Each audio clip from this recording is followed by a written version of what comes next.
आम्ही आदरणीय प्रकाश तथा बाळासाहेब आंबेडकर यांच्या आदेशानुसार सोलापूर जिल्ह्याचं काम पाहत आहोत व आम्ही भविष्यामध्ये ज्या काही मूलभूत गरजासाठी सोयी सुविधेसाठी आमची वंचित बहुजन आघाडीची प्रशासनाला दोन हात करण्याची तयारी आहे आणि काही झालं तरी आम्ही ह्या सर्वसामान्य जनतेसाठी यांच्या मूलभूत सोयी सुविधेसाठी यांच्या हक्कासाठी आम्ही लढत राहू, आंदोलने मोर्चा करत राहू, कारण आमच्या मागं आमच्या पाठीशी आदरणीय प्रकाश आंबेडकर साहेबांचा हात आहे।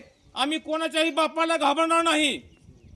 कुठल्याही प्रशासनातील कुठलाही अधिकारी असू द्या, जो अधिकारी मस्ती करील, जो अधिकारी गोरगरिबाला त्रास देईल, त्या अधिकाऱ्याला आम्ही सुट्टी देणार नाही।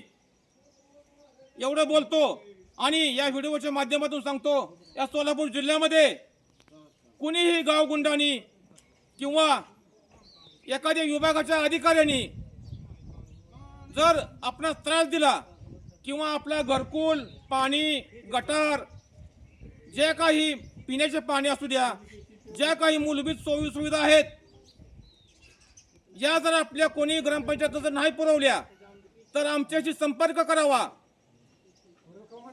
माझे नाव राहुल शिंदे, मी पत्रकार आहे व वंचित बहुजन आघाडीचा सोलापूर जिल्हा उपाध्यक्ष आहे। आम्ही 100% आम्ही तुमच्या गावामध्ये येऊ व आपल्या मूलभूत सोयी सुविधेसाठी 100% प्रयत्न करू व पूर्ण करू। एवढंच बोलतो आणि थांबतो। जय भीम, जय शिवराय, जय महाराष्ट्र।